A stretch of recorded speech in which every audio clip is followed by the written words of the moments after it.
This is A2D Monday nights. Are the Eagles contenders, or do you think they're pretenders? Let's talk about it. Oh my God!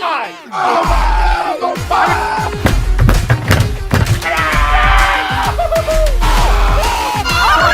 I'm embarrassed! He's flying! Welcome in. It's almost time.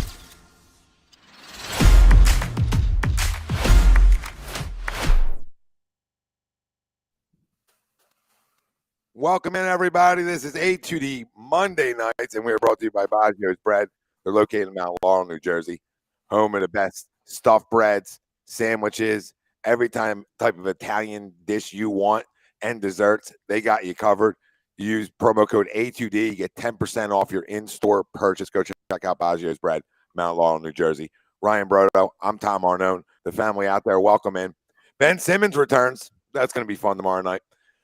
You know, he's been playing better basketball and the fact that we have nobody playing. So we'll talk about that at the end of the show. NFL contenders or pretenders.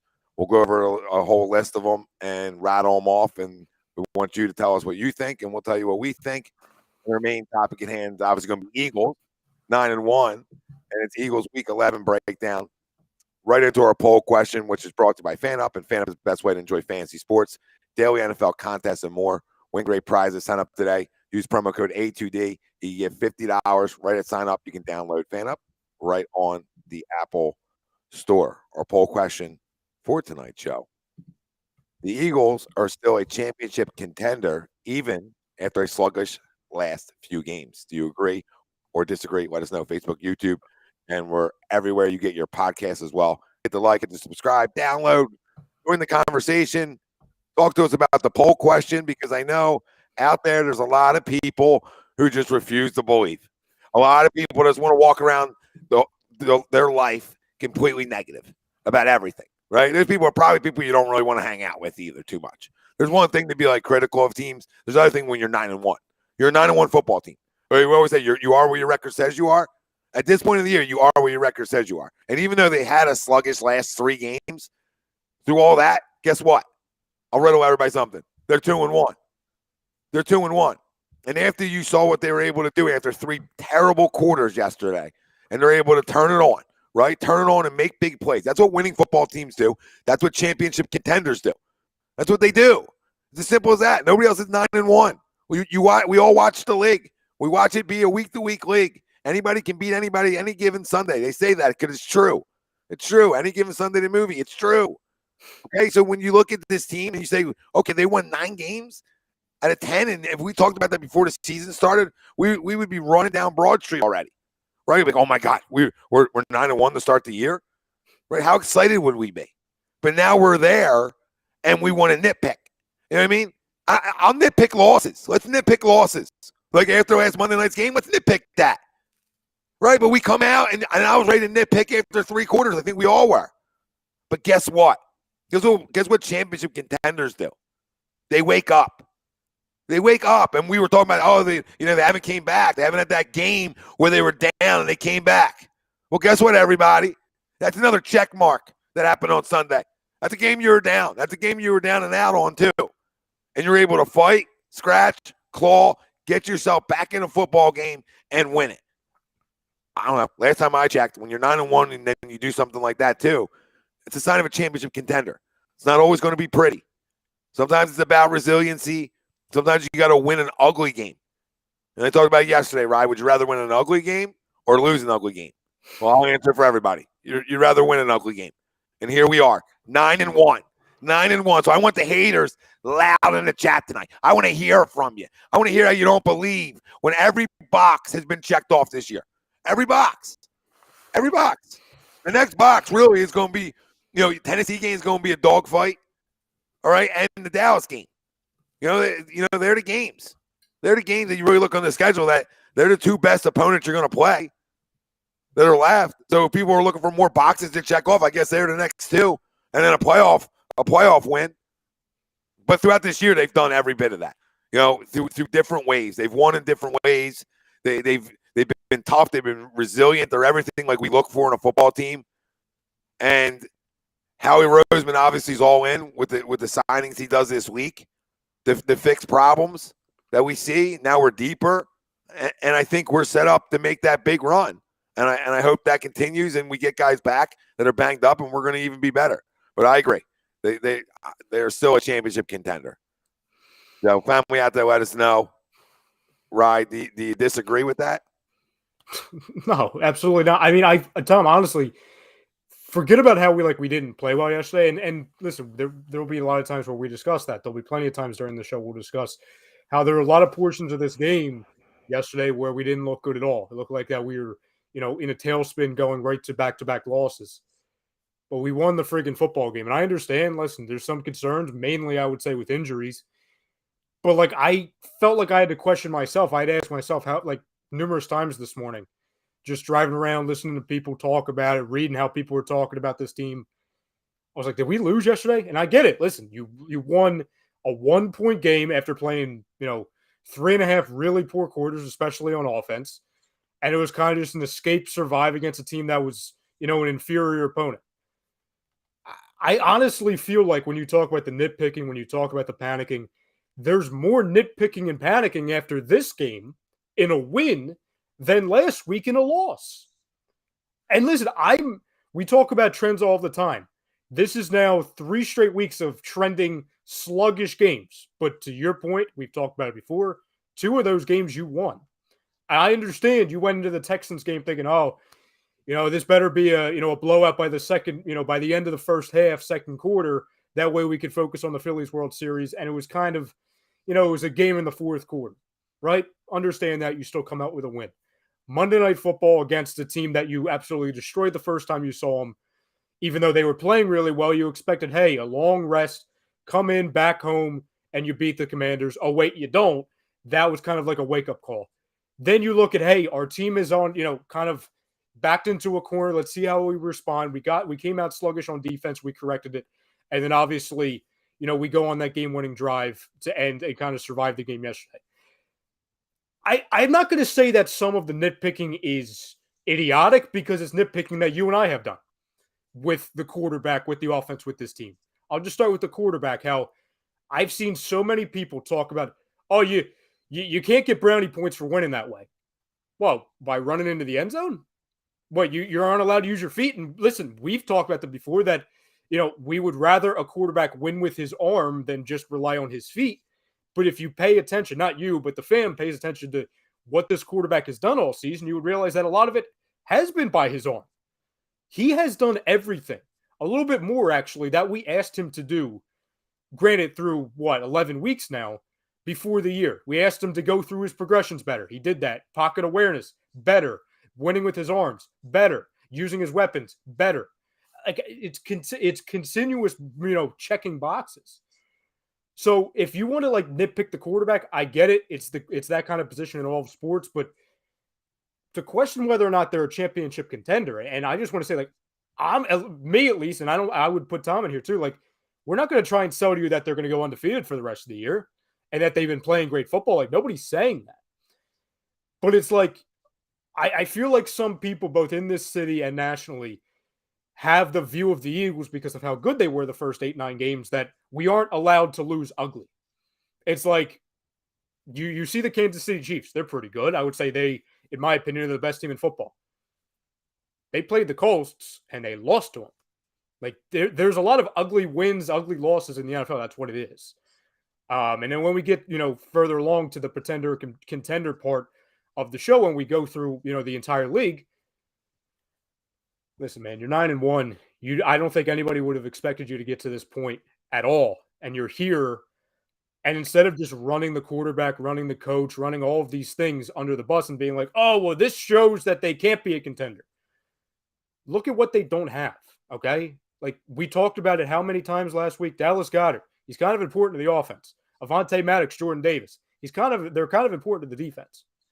So I'm not panicking at all. If you would have gotten blown out by the Colts, sure.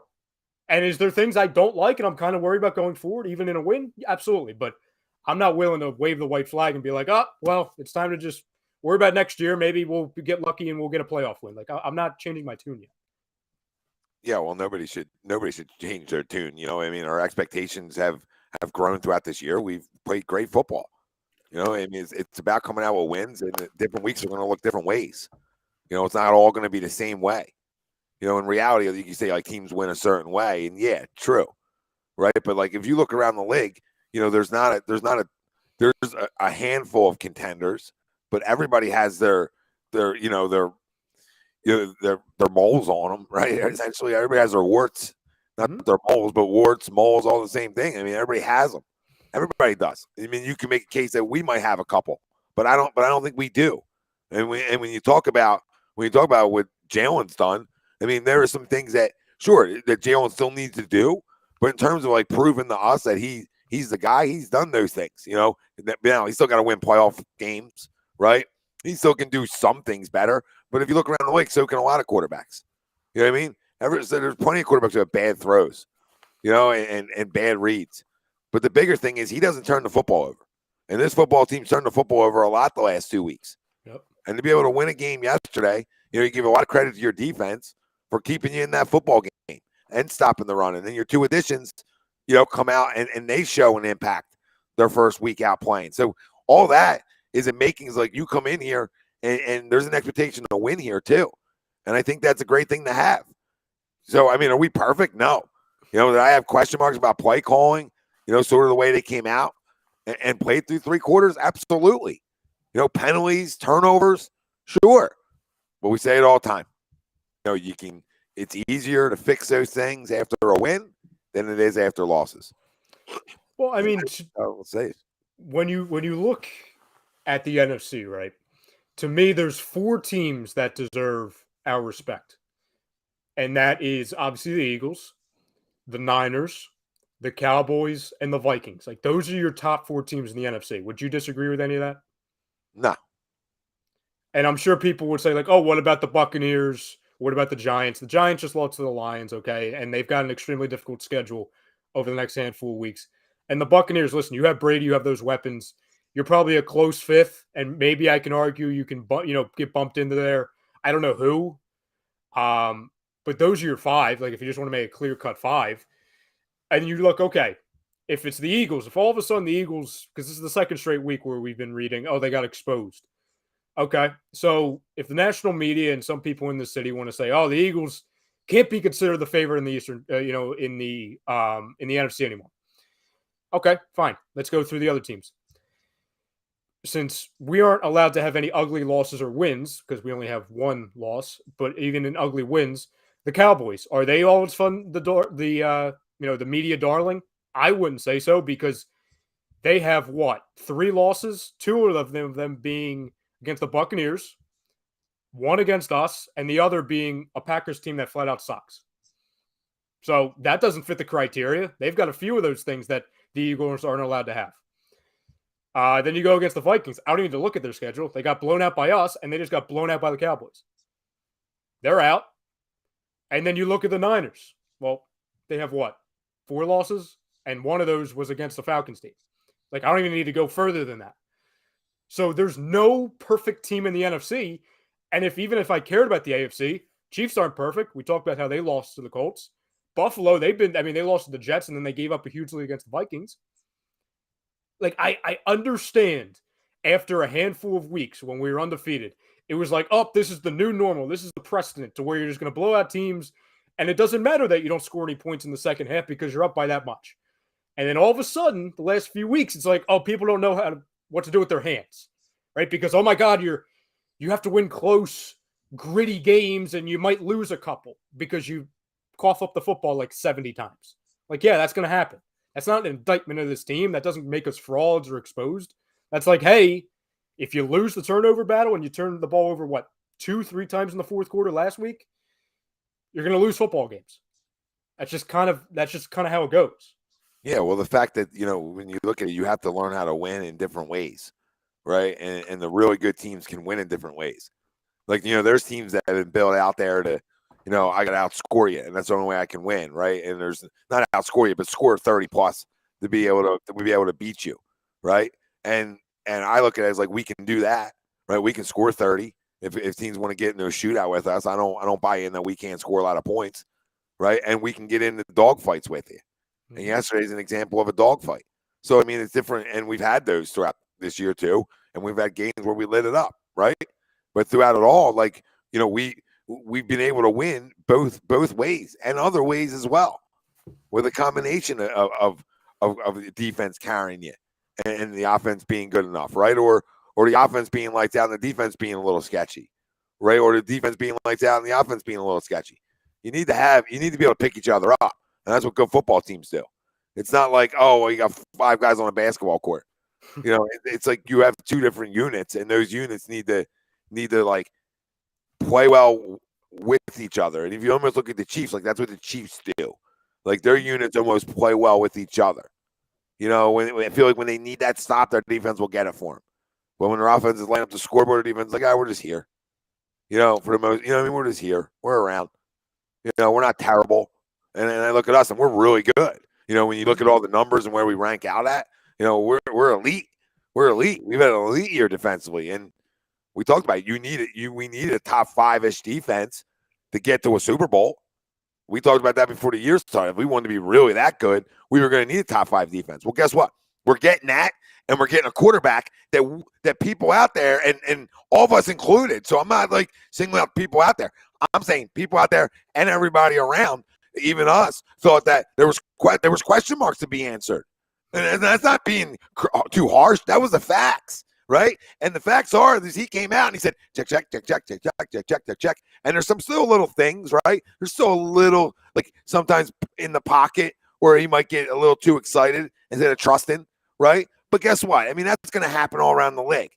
But the ability of him being able to use his legs is a win. I would like to see him not take as many big hits. But guess what?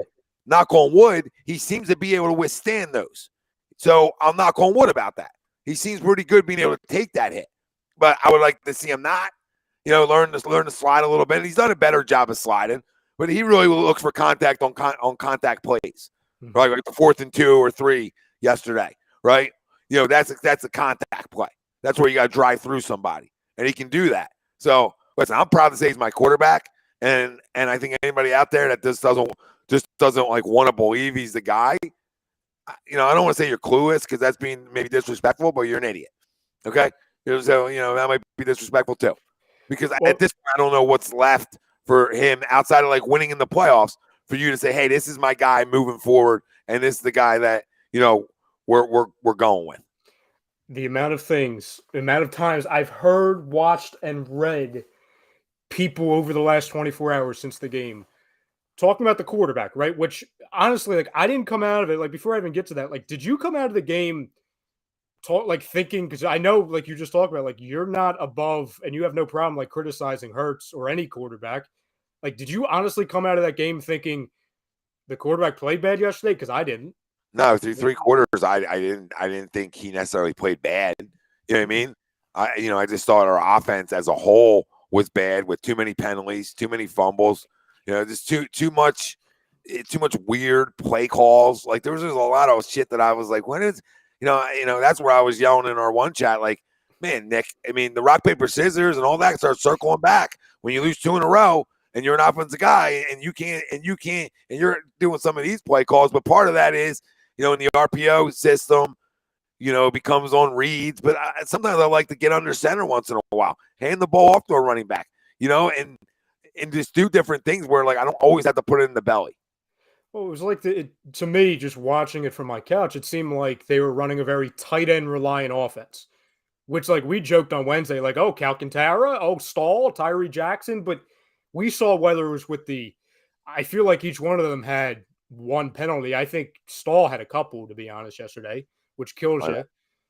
But like you're running a tight end reliant offense without Dallas Goedert. So it's like, again, if we were still in the age where it was like old man Alshon and Jalen Reagor and Shelton Gibson are your wide receivers, like, okay, like you have nothing around. So, you might need to rely on the tight end, even though you don't have your star guy. But it's like you're going, through the tight ends far too much. You went to A.J. Brown a little bit, but then there was a play where I think you were like 1st and 10 on their 20, and you had A.J. Brown sitting on the sideline for 3 straight plays. It's like, first off, he should never be on the sideline ever when the offense is on the field. That's how important he is. But it's like when you're down in their territory and you're down in the game and you have A.J. Brown just standing there, like it just didn't make much sense to me. It just seemed like a lot of guys, both offensively, skill positions and also on the offensive line. This is the other thing. The line has been playing good in the last couple of weeks. Like I understand Mailata's hurt. Like he's got that pec. Kelsey has quietly had a couple bad games. Like, but I'm not saying he sucks before anyone starts typing like, oh, don't take shots at Jason Kelsey. He's awesome, but he himself has said he's had a couple bad games. Like it's fine. Like he's allowed to. It just seemed like a lot of people on the offense were just out there and they didn't really know what they were doing or where they were going. And I don't know if that's like poor preparation. I don't know if that's the loss of Goddard. I don't know if it's both. Well, I think it's a combination of things. I think it's a combination of losing a guy who's such a great dual threat tight end, where his blocking is important to that offense and how they operate, especially when you talk about read options and your quarterback trying to get around the edge. There's a lot of factors into that, and he's a good downfield blocker too. So he brings a lot there. I think DeVonta obviously showed up. He had a big pulse offensively. Mm-hmm. I don't think they necessarily even tried to run it through their tight end. I just think when you lose a guy that's that important and has that many targets from your quarterback, I think it's like I don't want to say a learning curve, but it's like a little bit of a you gotta figure things out. And you gotta figure out who you want to go to. And it looked like yesterday, he chose DeVonta as the guy he wanted to really target. But every time you had something going, you just came back, and the offensive line wasn't good enough. They were getting beat up front, I felt like, and some of the running design calls were a little sketchy too. So it was a combination, but I didn't think the offensive line was good enough. They're way too good on paper and what we know they are to continue to play like this, like they have the last 2 weeks. They got to run block well, but I also think there was a couple plays where Miles has had to break one guy tackle, and he might be going house call, and that didn't happen. That there was those times where there was that hole, and he had to either shake and bake a safety or a linebacker, and he didn't do it. There was like 7-8 yard runs that if he probably breaks that, it'd see you. He hasn't had one of them big ones. I'm still waiting for the he's done everything else that we've asked for, but he hasn't had that big explosive, I don't want to say 70-yard run. Yeah. But you give me a 45-yard or 50-yarder. I don't know what his long is, but as long as he doesn't have a 50-yard touchdown or a 60-yard touchdown. And that's the funny thing, because in his last couple of years, where I don't want to call them bad seasons, but I think you and I would both agree, disappointing ones. The home run is like the only thing where it's kind of like, oh, okay, let's keep him around still, because at least he does that every once in a while. Now, again, like, in the theme of nitpicking, like I'd much rather have what he's given us so far than, the last couple of years where it's disappointing, not really consistent at all, in and off the field. And you do have the home run every like 4 games. Like I'd much rather have this Miles Sanders than that one. And I think you would as well. Yep. But Don asks the question. He says, do you think the Eagles didn't take the Colts serious because they got Jeff Saturday as the coach? I don't think so. And I think it's very similar to what we can look at with the Commanders game last Monday, where like we talked about this both Wednesdays before both games. So the last 2 Wednesdays. First off, and they said this on the broadcast numerous times, the Colts had the 4th best defense in the league coming into this game. So it's not like we played the 28th, best offense. We weren't playing Purdue, right? Like they have a very talented defense. This is why Frank Reich was fired. It's because this was a roster, this was a team the last couple years that are like, AFC title game, maybe, if they can figure out the quarterback. Like they had that level of talent all throughout their roster. So they have skill players on both sides of the ball where it's kind of like, they could slow down the Eagles a little bit. Same thing with the Commanders. I'm not saying the Commanders were the 4th best team or fourth best defense in the league, but you're seeing now before they played the Eagles and now afterwards, the Commanders are a much different team without Mr. Carson Wentz. And now that they're healthier, seems like they have a pulse with Heineke. It looks like they're, just numerous things. So as much as it's like, the Eagles were undefeated before 2 weeks ago, you can also give credit to your opponent. It's like the Colts have a really talented defense, and they've just underperformed up until this point. And the Commanders, they've completely turned a corner since that Thursday night football game about 4 or 5 weeks ago. Like, that can also be a reality. Yeah, I mean, the the Colts aren't bad. You know, they are. You know, obviously they are what the record is this year, but they're not like horrendous. You know, they're not anemic. You know, they have arguably one of the best running backs in football. So we were able to stop him. You know, I don't believe in anything else in their offense, to be honest with you. So on that side of the ball, I get it. I absolutely get that, but we shut it down. So now after the first drive, we shut it down in reality. So, after that first big drive, we're like, here we go. Here we go. We're going to get a ball, shoved up her, the whole game. And that didn't happen, thank goodness. But then you look at it, like you said, I mean, their defense is really good. And you knew that going in, and their front's good. And their front manhandled our front. And if you want to be concerned about something, I think that's where you can have some concern about our offensive line. But again, we're 9-1, and they were part of going on a drive to help win a football game too, right? So you're not going to be perfect every week, but getting wins helps you get to being perfect. But anybody expected us to be undefeated. And Don, your question, like, I don't think players look at that. You know what I mean? Players know that that's a good football team. These guys watch so much film, it doesn't matter who, what the outside world's talking about in reality, right? Like, they watch so much film on their opponent that they know, okay, that guy can play. That guy can play. That guy can play. Okay, that's a guy we can take advantage of. That might be a guy we can take advantage of. That guy can play, right? They know that. They spend all week doing that kind of stuff. So for us as fans, we'd be like, oh, dang it. Yeah, Saturday. This is Sunday, baby. You know what I mean? As fans. But as players, they're not looking at that. They might know that, like, okay, this is a funny hire. But they know that, hey, if the Forrest Buckner's in front of me, I'm gonna be in for a long day. So right. I don't think players do that, especially when you have the kind of talent they have on the defense side of the football. And through 3 quarters, they shut us down. Some of the question, I want us to win a playoff game, Wilson says. After that, it's gravy for me. I still think we're young. I think we have a small chance to win the bowl, but maybe we can get there. I think we have just as much of a chance as, and we'll get into NFL contenders and pretenders, but I think we have just as much of a chance as everybody else does at this point. Like, I hear you. Like, I want to start with winning a playoff game, but my expectations are, Broad Street, especially when you get to 9-1. Now you start really upping your expectations. Like, okay, we're really good. Anything can happen in the playoff, but we're really good. And if we can somehow get ourselves to that 1 seed, and we only have to, we win 1 game and then we're house money in an NFC title game, sign me up for that. Sign me up for that, because I think we're dangerous, especially, at home or on the road. No, we honestly have a better record on the road at 5-0. But, and that's a good thing. That's a good thing. When you're 9-1, you're doing those things, right? You're good both places. You're not just like, oh, we're a home team.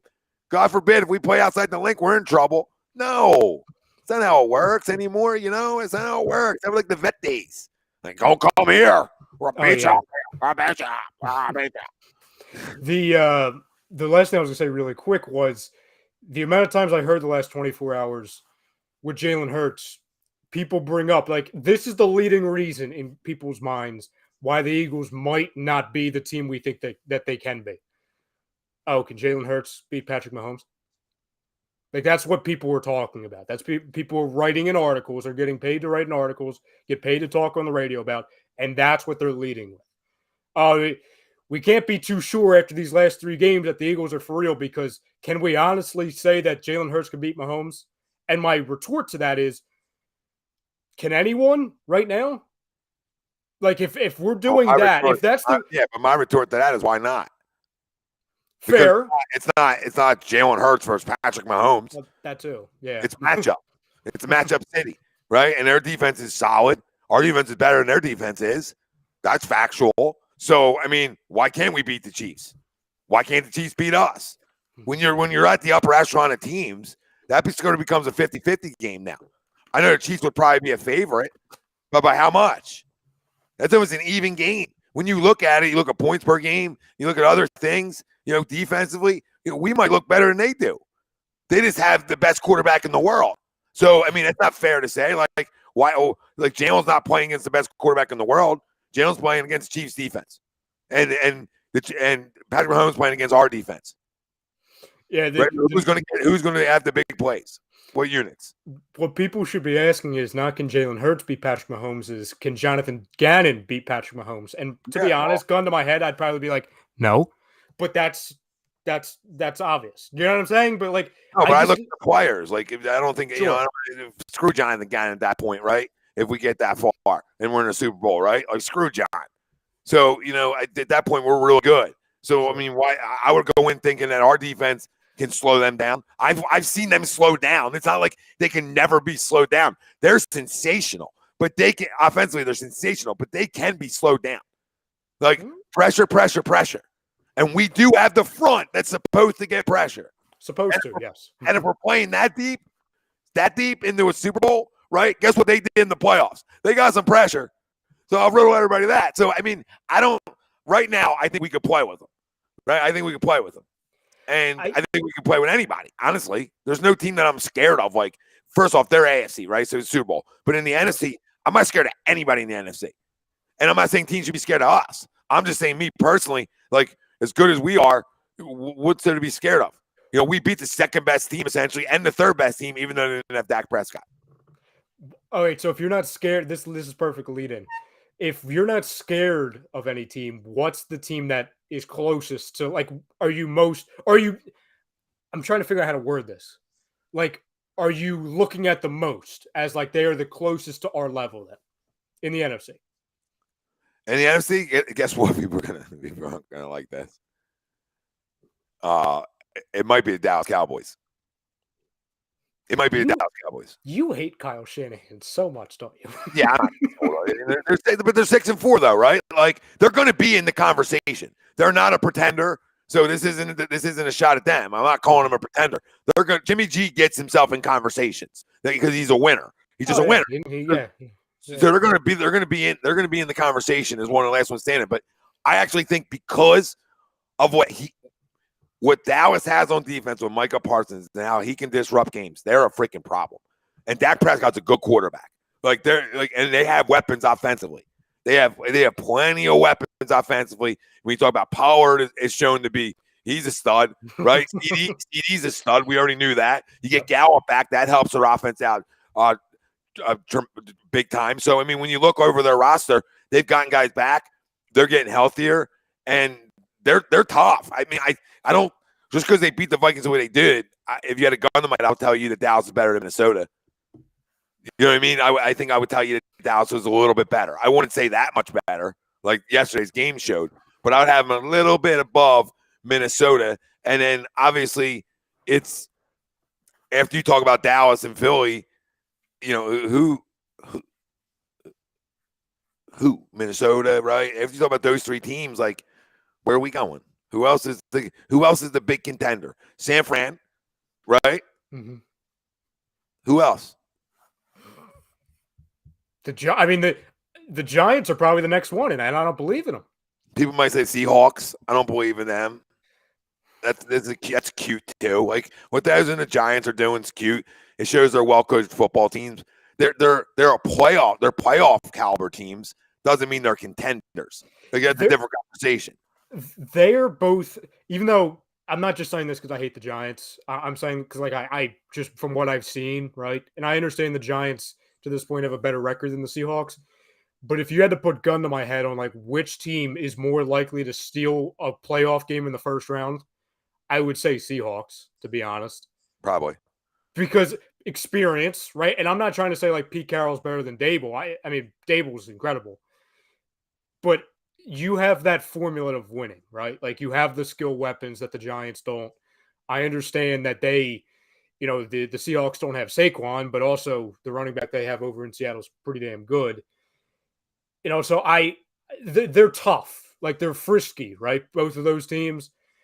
But to me, like, if I had to rank, like, closest to the Eagles as far as the NFC, I would put Minnesota fourth. And I would have probably put, and I'm high on Minnesota. Like, I was high on them. I had them being the number one seed before the year. So, like, I'm not abandoning them by any means. But I would say they're probably fourth. I would put Dallas 3. And I understand San Fran. And this is, I'm not doing, creature of the moment, them going up by 21 points on Arizona after 3 quarters. I just think when you talk about matchups, they are the closest to us because of how many weapons they now have. And I think it was Troy Aikman talked about it also. It's like, oh, okay, try and eliminate McCaffrey, you have Debo. You eliminate Debo, you have Ayuk. You eliminate Ayuk, you have Kittle. Oh, and their defense is also probably top 5 in the NFC. You know what I mean? Like, and Jimmy G, who I know he gets a lot of criticism, but he's been the foil in now 2 NFC titles / Super Bowl runs the last 3 years. Oh yeah, and he's like arguably going to get himself back there again this year. That's why I said they're a contender. I just think Dallas,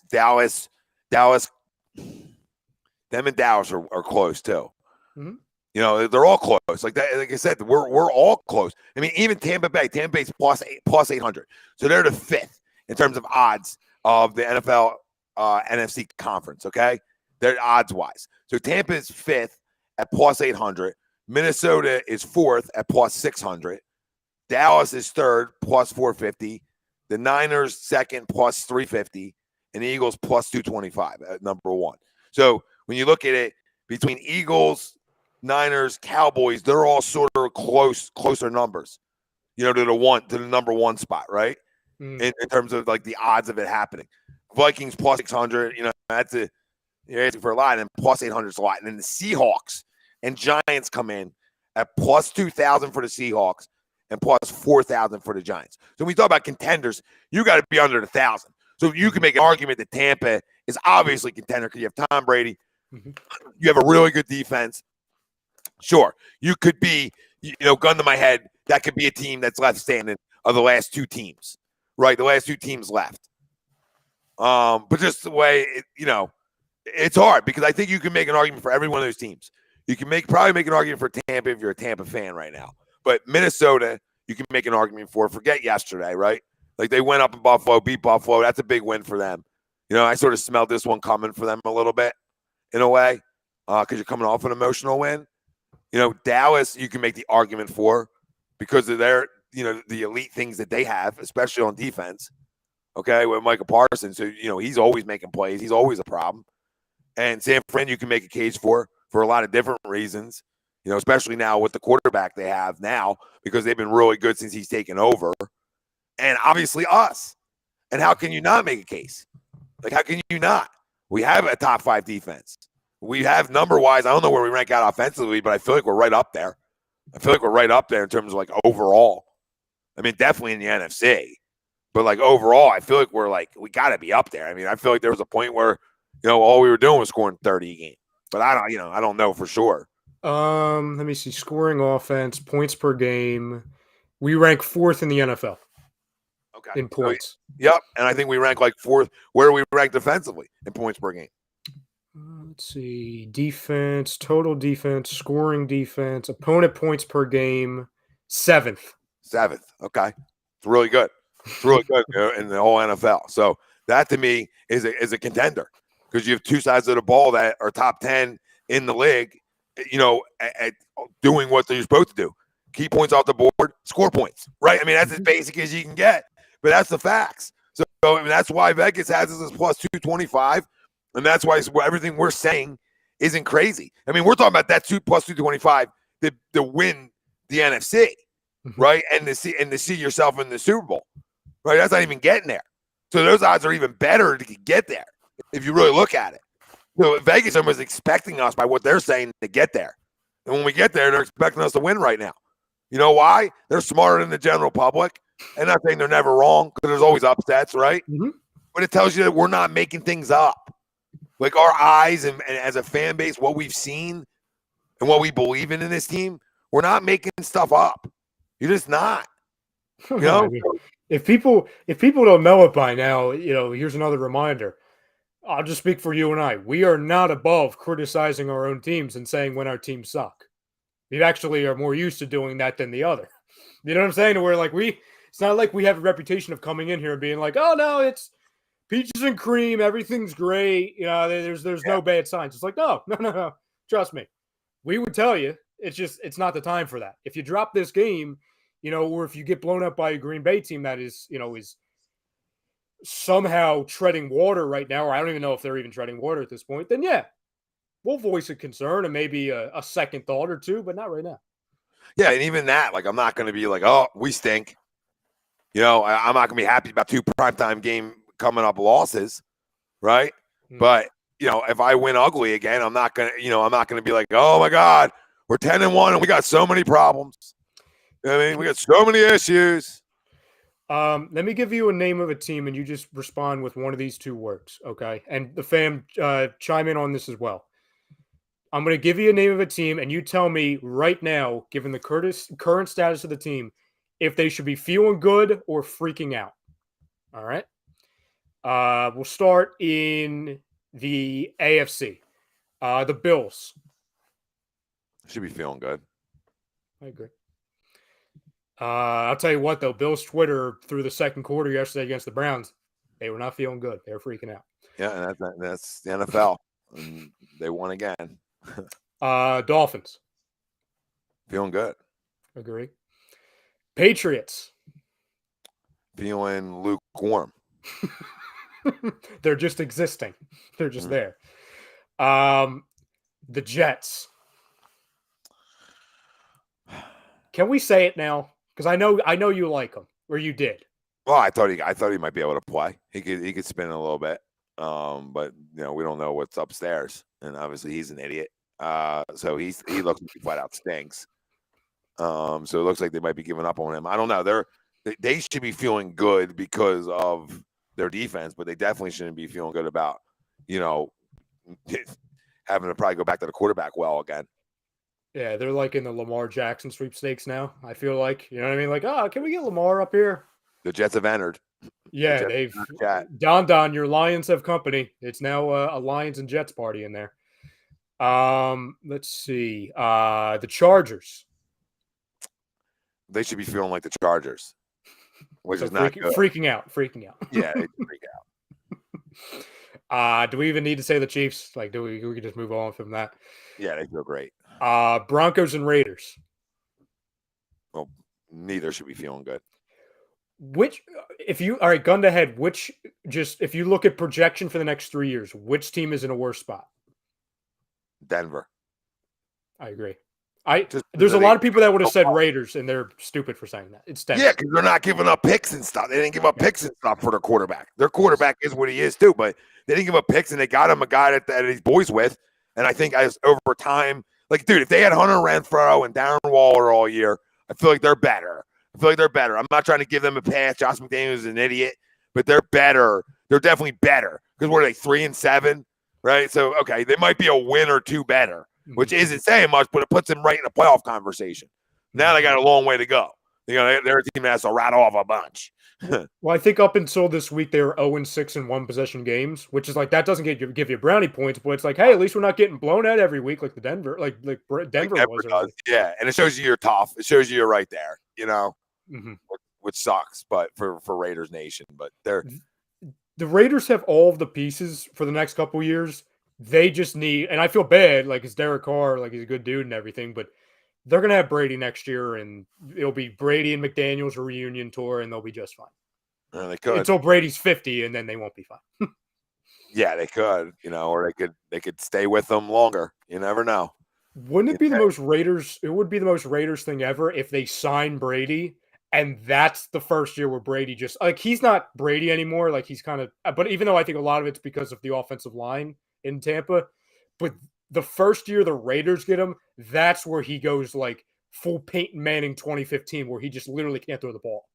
Yeah, and I don't think the Raiders are going to move on from him yet, because they're like broke as a franchise. They can't like afford another coach supposedly. So like I don't think they're going to move on from McDaniels yet for at least another full year, and they're not going to move on from Carr yet, just in my opinion, because they went out and got his boy and his running mate, and I think that like sort of matters of like holding on to him, because they haven't lost because of Derek Carr. In any of the years, like I'm not saying he hasn't done enough to help them win, but they haven't necessarily lost because of him. Like they've lost because they've been the Raiders.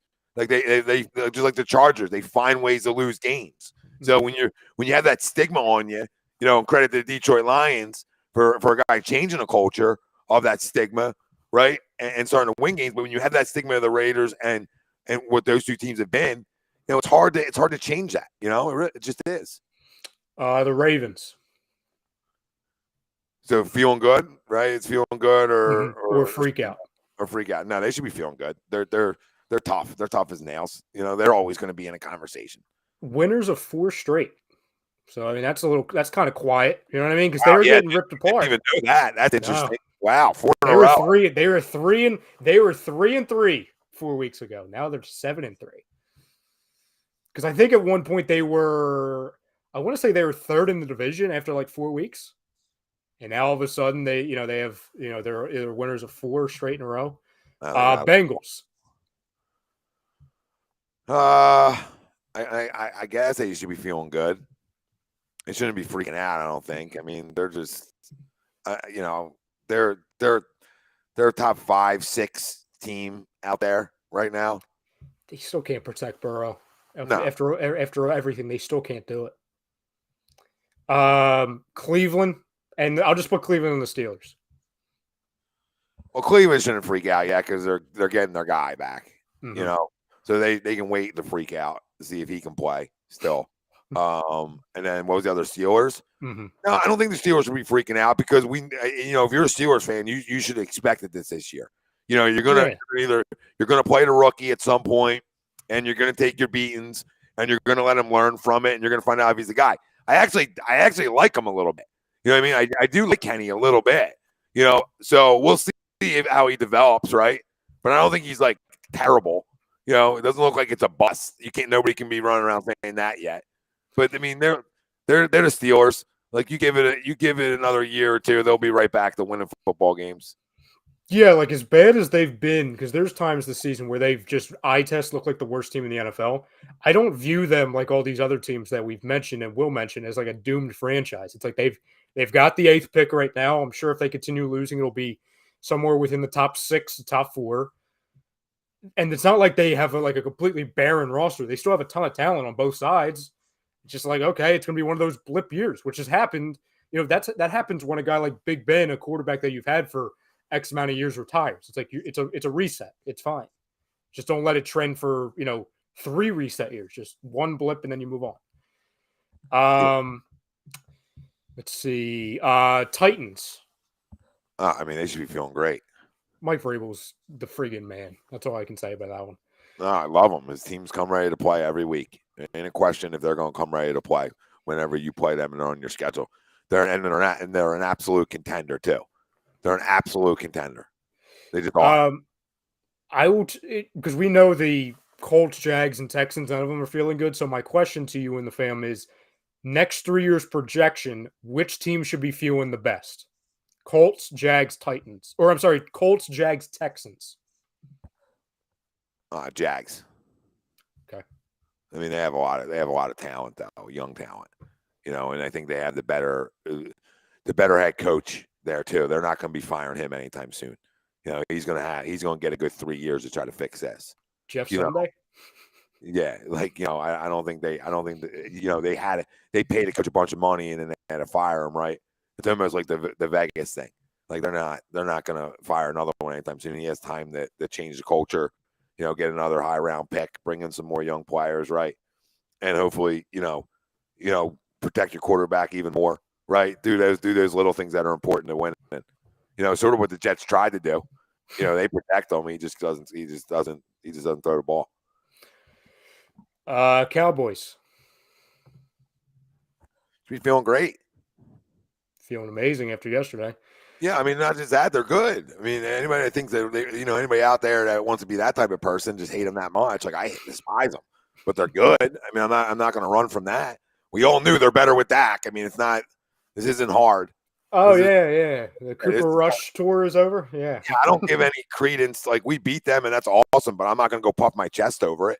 No, when I beat them with Dak, I'll puff my chest. Beat them when they're at their best. And by that point in the year, hopefully we have all our guys back and we're at full strength and we're ready to go to battle with them. But they definitely should be feeling good. They got elite players. You know what I mean? When you have some elite guys floating around, it makes life easier. So I'll do a same deal I did with the other division in the South and the AFC, because every team in our division should be feeling good right now. So here's my question for you and the fam. Who will finish with a better record, the Giants or the Commanders? Because the Commanders are at 6-5, the Giants are at 7-3. Oh man. This is a trend question because Commanders. You know how I thought before the year, so I'll circle back to it then. Mm-hmm. Like the Brian Dable thing is awesome for him, because he's a genius and that's great. They're not good, right? And I've been saying it for weeks, and not trying to be a hater either. Just like seeing what I see, right? Watching football, like they're not good. They're smoke and mirrors, right? They're tough and they're smoke and mirrors. So what we're getting isn't really who they are.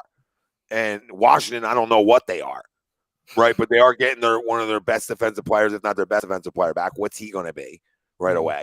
But it's definitely an upgrade. They're winning football games. They beat the 8-0 Philadelphia Eagles. They beat us, right? And they're winning football games with Tyler Heineke. I don't think he's a franchise guy, but I think he's tough.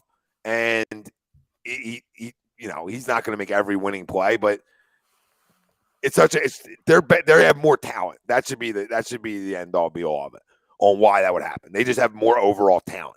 Not that the Giants don't have any talent, but they have probably better talent, and that's not saying a lot. The funny thing is, so I'm going to go Giants. I feel like I have to go Giants because 3 weeks ago I proclaimed that they would be making the playoffs, so I have to stick with it. Unfortunately, they still can. Well, that's the thing. Yeah, when you look at it, so the Giants have 7 wins. In my opinion, it's gonna be hard for them not to make it. To be honest, they only have to win 2 more games and they're there. In my opinion, I think 9 is the buffer.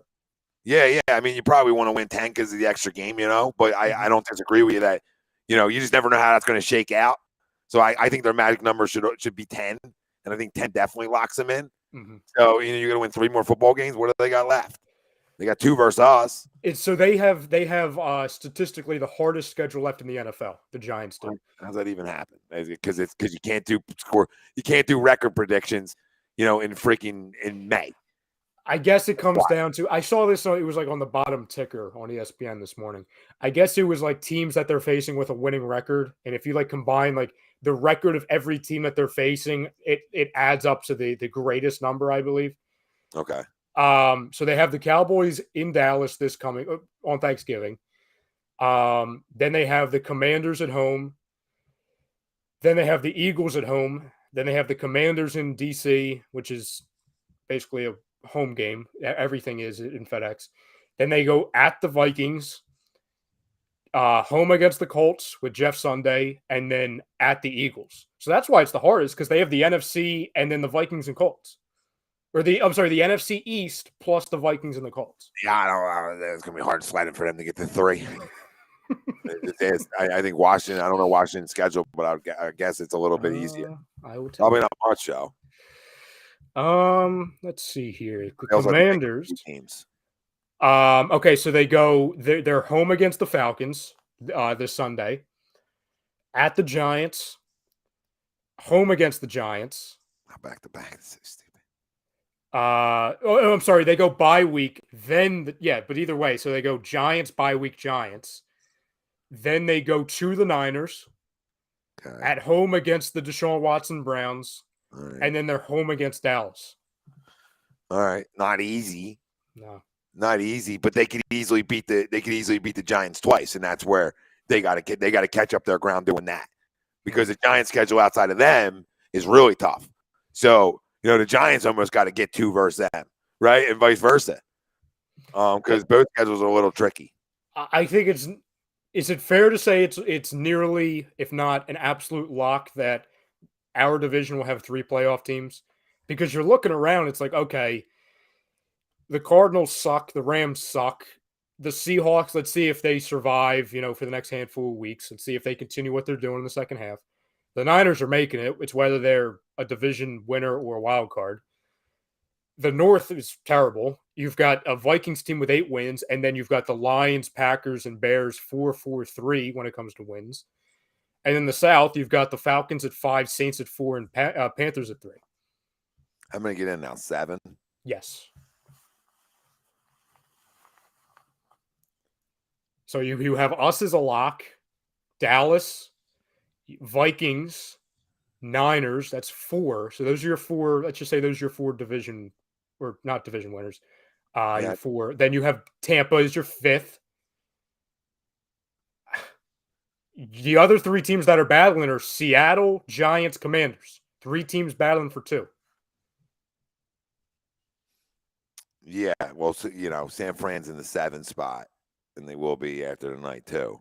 So they're the last one in. Washington's in the 8 hole, and Atlanta's in the 9. So winner of that game next week gains a little ground, right? In that conversation for that 7 hole. But you're right when you talk about outside division winners. You talk about 2 7-win football teams that are 5 and 6, and Dallas and the Giants, and then San Fran, with 5 wins, and then Seattle with 6. Now, San Fran turn on the gas here, take Seattle out. Seattle drop out of that division spot, and then have to fight their way in. They might be a team that, can't keep this up the rest of the year either, right? That they fall out where a team like Washington sneaks in, where there is the opportunity that we could have 4, which would be insane, which would be absolutely insane because it's not crazy to think about it. I mean, shoot, Don, your line's hot as a pistol, right? They were pistol. They were next on my feel good or freak out because they should absolutely be feeling good. And Don, we appreciate you in Detroit over there because you took care of the Giants for us this week. We appreciate you. No, listen, I mean, they are tough as nails. He's changing a culture there, and you can slowly start to see it working. So Lions fans should be feeling ecstatic about themselves. But yeah, outside of Atlanta, if you want to say Atlanta in the 9, you won't even count them. Who else? I mean, you could say Atlanta, Detroit, and that's it. And then it stops. Green Bay 4 and 7. Now, Green Bay's in must-win mode this week. So if we knock them out and they drop to 4 and 8, they're done. They're not going to make the playoffs. Their playoffs ride on them winning a bunch in a row. They make up ground because it's hard. It's going to be hard. It's going to be hard because the Niners go 6 and 4 now, right? And it's just hard catching teams when you're 2 games back. What's your level of concern for? I mean, I know we'll talk about it on Wednesday. What's your level of concern for the Green Bay game? Oh, I don't have any concern. Yeah, me neither. I feel better. It's weird. I feel better about this game than I have the last 2. I shouldn't feel better about facing Aaron Rodgers, but I just don't know about them. They could be good. Could they come here and win? Sure. I mean, they could. But he looks like the hand's really bothering him. It looks like he's gotten older. Like, I don't know what's going on with him. Looks like he just fell off. I think my only real big, I don't want to say only, but my biggest concern with that is I understand it's like, oh, they have no weapons. Yeah, I mean, they don't have Devontae Adams anymore, but if you have this Christian Watson guy who's now figuring it out, Lazard's consistent, Randall Cobb is just there. I understand, but again, my concerns about this secondary without Maddox. I mean, Josiah Scott he shouldn't be on the field. So it's like, okay, no Josiah Scott, Reed Blankenship. Like, then you're just going to names that shouldn't even be on a roster sheet. One of those guys have to go up against Lazard. Like, that's not great, unless you're putting Gardner Johnson back in the slot for a game. But that's my only real situation where I'm like, I can get weird for a little bit, but I'm good. Oh yeah, Don says Sammy Watkins is here, but he'll have a hamstring injury, at halftime like he always does. Yeah,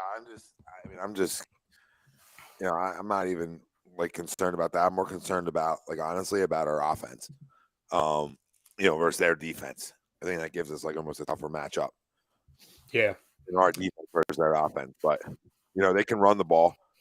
So obviously we have to come out and make sure we do that this week, again, well, and not fall back into the habit of allowing, long drives, all that kind of stuff. A couple more rapid fire real quick. Freak out or feel good Chicago Bears? They shouldn't feel anything. At least it looks like Justin Fields can play, in my opinion.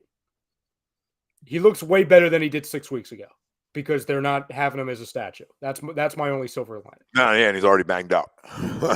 Which sucks for him. What was it, the shoulder, I believe? Yeah. But no, I think he can play for sure. But that's the only thing that you're feeling good about. Falcons. I think they should be feeling good. Yeah. We got nothing going on, but they should feel good. Saints. Well, they should freak out because they don't know what their quarterback of the future is.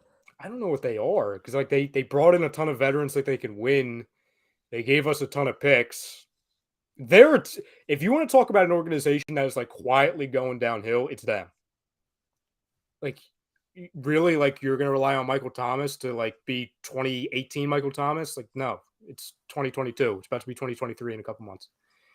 And finally, two quarterbacks to be Taysom Hill at one point and Andy Dalton when Jameis gets hurt.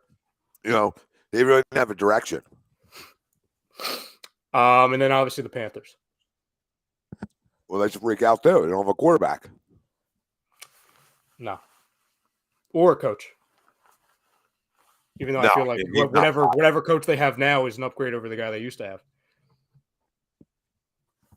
If he's not fired, I'll be shocked.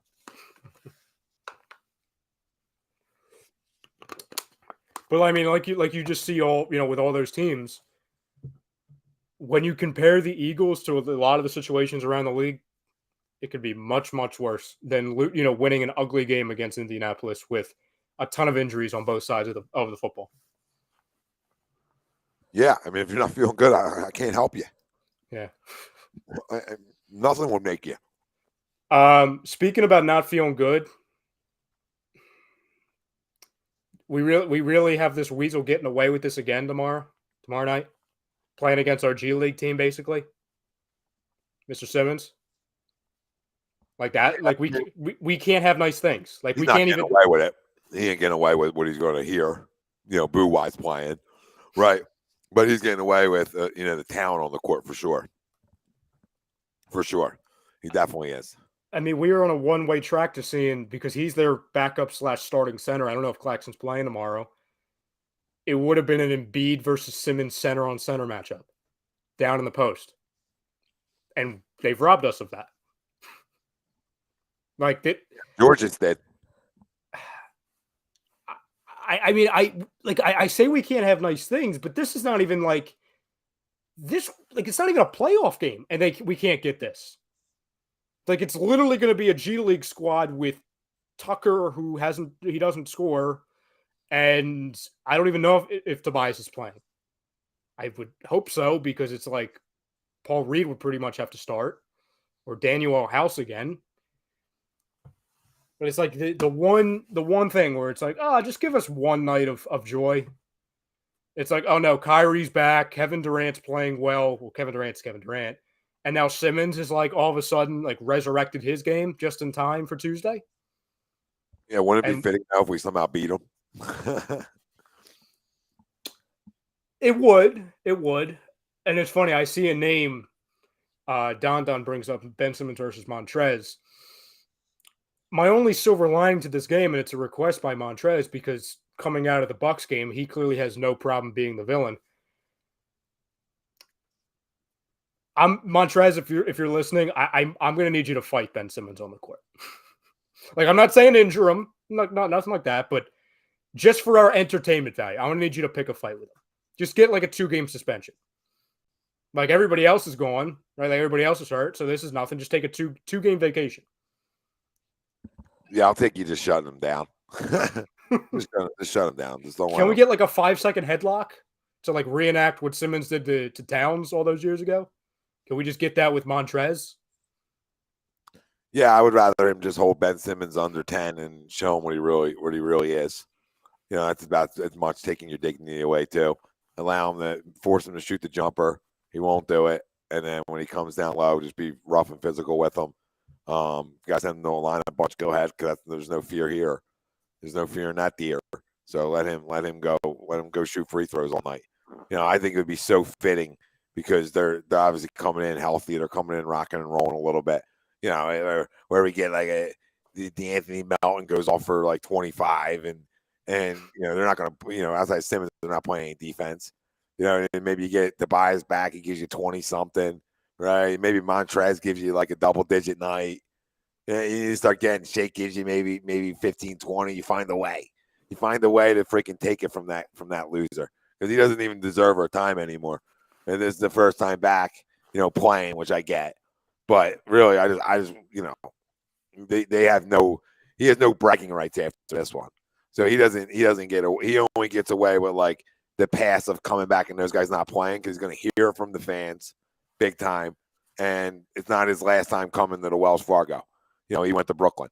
So it ain't his last hurrah here. He's going to come back at some point, and there's going to be, the caliber of basketball team we expect. But we have like Footgate here. We can't get out of our own feet. And it's concerning. But again, it's like, hey, you know what? Get these out of the way now. You know what I mean? Can we get all these out of the way now? And hopefully nothing happens again in the future. Let's just get all of them out of the way. I don't know what else to think about them. No, Don, I'm not okay, Don. No, I'm not. I'm not okay. I mean, my level of hatred for the guy, right? And again, I don't wish any ill will. I just wish one headlock. That's all.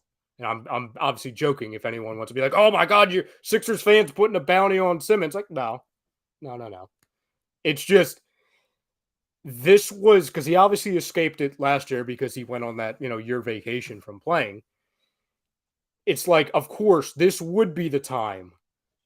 Like, I was already all right with like, okay, Harden's out. All right, no, Maxey, fine. There's no real connection between him and Simmons. But we still had Embiid. That was the moment. And we don't get it. We don't get it. We won't get it. This time. The pettiness in me is hurt. It has nothing to do with real basketball, right? Like, it means nothing to game in, game out, like what this team could be. It's just the pettiness in me was so ready for tomorrow night. And we've been robbed of that. That pettiness can still be there, though. I mean, like I'm saying, it doesn't have to go away. He's gonna hear it. That's more what he has to deal with than on the court. Because he's gonna hear it every time he touches the ball, right? It's not gonna stop all night for him. There's gonna be probably chance. He's not a guy who's gonna go shove it. Let's see. Let's see what happens tomorrow night. Anything can happen. I don't think we're going to beat them, but anything can happen. Wouldn't it be crazy? We think it's all taken away from us, and they go steal one. At home. You never know. NBA is weird like that. We did say after the game against the Bucks that a team without 3 of its top 4 players, now we're going to have all of their top 4 players gone. That was the grittiest Sixers team we've seen in a while. It's like maybe that's what it takes. Yeah, I mean, we need Tobias to play, obviously, to pull off this miracle as much as we give Tobias some grief sometimes, but we obviously need him to play, to be able to pull this off tomorrow night. But yeah, I mean, listen, it sucks not having your full strength in a rivalry game. Period. A team that you want to beat, a team inside your division. Forget Ben for a minute. I want to beat KD and Kyrie. You know what I mean? And then I want to beat Ben because I look at Ben as like he ain't even a third option. But like I want to beat those two. Those two signed up to run the East. You know what I mean? Ben Simmons didn't sign up to run nothing, because he's a loser. But they signed up to run the East. So I would love to beat them. Now you have guys taken away. It's going to be hard, but we'll see him again. This isn't the last time. Next time he'll probably be hurt. So you could sort of chalk. Write that in somewhere. Don, Embiid's out for what? 2 games? Is that what I read, Tom? 2 games, and he's reevaluated, I think they said. Maxey's out for 3 to 4 weeks. Harden should be back in like a week and a half to 2 weeks. And Tobias, who the hell knows? That's just like a game-by-game thing. Tobias was questionable last game. So, I had a couple more days off. So I would think he's probably close, and with them limited, I feel like he's almost forced to play, and then he probably would play through it. I don't know who our backup guard is though. Like honestly, like taking away from it's Jaden Springer who hasn't. I don't even know if he's healthy. Yeah, I don't know. I thought he went down. I thought they put him down. They might not have. Yeah, I don't know what we're gonna have. Might have to bring up Mac McClung. I know he's on our G League team. Yeah, I'm sure people would clamor over that. Oh, he was trending on Sixers Twitter yesterday. Okay, Mike says Tobias is listed as probable. So, I have Joel, but point Tobias then. Yeah, gonna need him to score. Gonna need him to be healthy. So we'll see what happens tomorrow night. I don't know what let me see what the line is. I'm curious. While you're checking that, in all actuality, though, like, am I upset about it? Yeah, but like anybody like freaking out after tomorrow's game win, if they win, freak out in a good way because we, on paper we shouldn't win, but if they lose by a point or if they lose by 10 to 20, it's like, don't freak out. It doesn't really mean anything. In all actuality, pettiness aside. Yeah, I'm not gonna freak out either. I freak out if they win. That'd be awesome. But if they lose, it's expected. They're +7 tomorrow night at home, or +250, which isn't like crazy. So we'll see. Ted, no, we didn't draft Springer to be a part of the Harden trade. Springer just stinks. Yeah, it's just picks in the 20. You don't really, those guys, the chances are slimmer. Doesn't mean you don't do it because they've done it. They've done it with Tyrese, but it's hard to nail that every year. Mm-hmm. Late teens, early 20s in that mix somewhere. It's tough. You gotta get diamonds in the rough. And they got one, so I'll go 1 for 2 with that. Oh yeah. Go 1 for 2. So maybe next year they're up. Next year they get another guy. They hit one. But it's been fun. We'll be back Wednesday night on A2D Wednesday nights, and plenty of time to talk about this upcoming Eagles game. We'll dissect that a lot more with score predictions, players of the game, all that fun stuff like we do on every Wednesday. No, Don. Nobody. Trying to trigger you. No, he's not going to. It's too late. Tom's worn out. All right. Tom's worn out, Don. You're not doing this. Not doing it, Don.